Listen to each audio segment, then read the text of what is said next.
Yahobu, Bapak Ibu Pendeta, Sinenge, Majelis dan warga Gereja Amin, ini adalah channel YouTube Sinode Gereja Amin.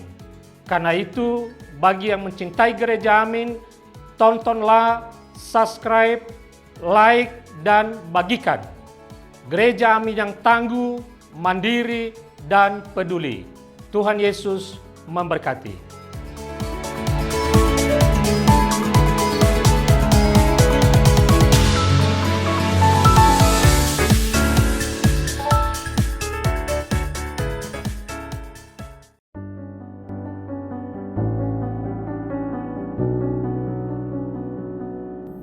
Hai Yud, berjumpa lagi dalam program YFC. Dan kali ini bersama saya, Kevin Tresna Majan dari GKI Pasir Kaliki.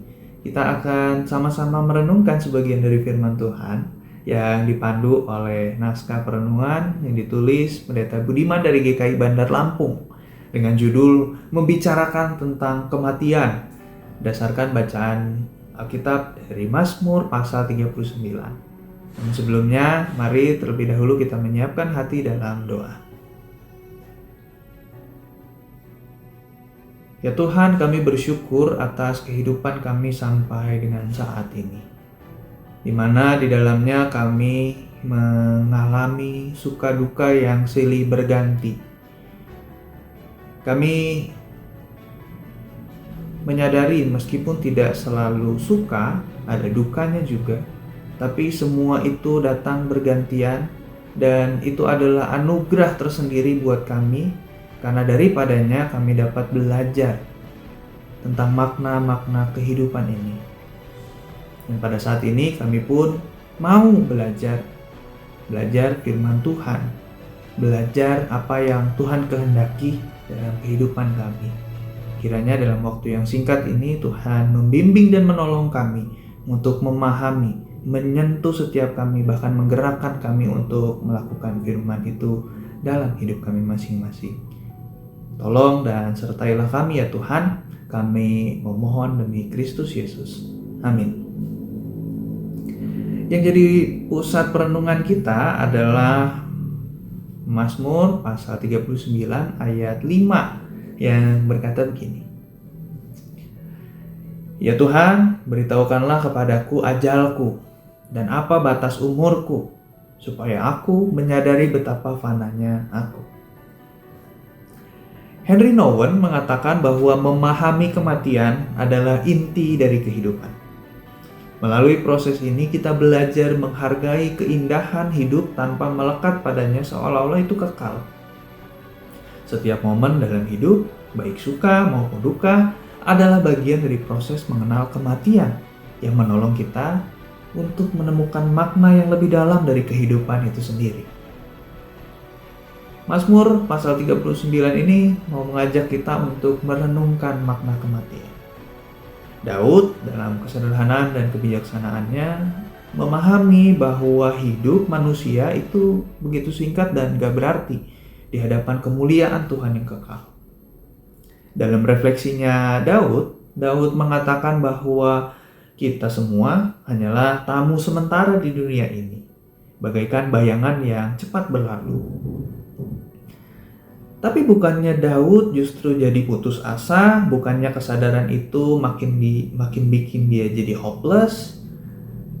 Daud dengan kesadaran akan keterbatasan hidup itu justru malah jadi terdorong untuk berharap dan makin berharap lagi sama Tuhan.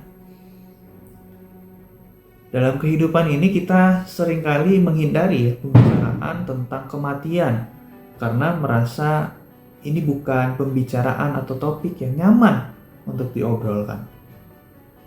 Tapi Mazmur pasal 39 ini mengajarkan kita sekali lagi untuk berani menghadapi kematian.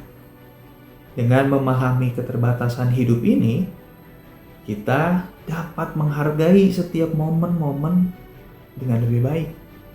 Kesadaran akan kematian juga mengingatkan kita bahwa harapan sejati kita harusnya hanya dapat ditemukan dalam Kristus. Yud, Kita diajak untuk tidak takut menghadapi kematian, melainkan memahaminya sebagai bagian dari pengalaman hidup yang tidak terpisahkan. Sembari kita berjalan di bumi ini sebagai tamu sementara, mari kita letakkan harapan kita pada Kristus yang memberi makna sejati dan keabadian bagi hidup kita. Kita berdoa. Kami datang kepadamu dengan masih menyimpan rasa takut yang mungkin ada dalam hati kami ketika kami membayangkan tentang kematian, ya Tuhan. Namun kiranya melalui perenungan ini kami sekali lagi dikuatkan untuk melihat kematian sebagai sesuatu yang justru perlu kami cerna, perlu kami pahami untuk makin menghargai kehidupan ini, untuk makin menyadari keterbatasan kami, dan terlebih lagi untuk makin membuat kami hanya bergantung dan mengandalkan Tuhan saja. Ini bukan hal yang mudah untuk menghalau rasa takut dan khawatir kami, tapi Tuhan pimpin dan tolong kami. Kami memohon pertolongan-Mu dalam Kristus Yesus. Amin. Yuk, demikianlah perenungan kita hari ini. Jangan lupa like, komen, dan share juga kepada teman-teman yang lain supaya kita semua sama-sama terberkati. Tuhan memberkati kita semua.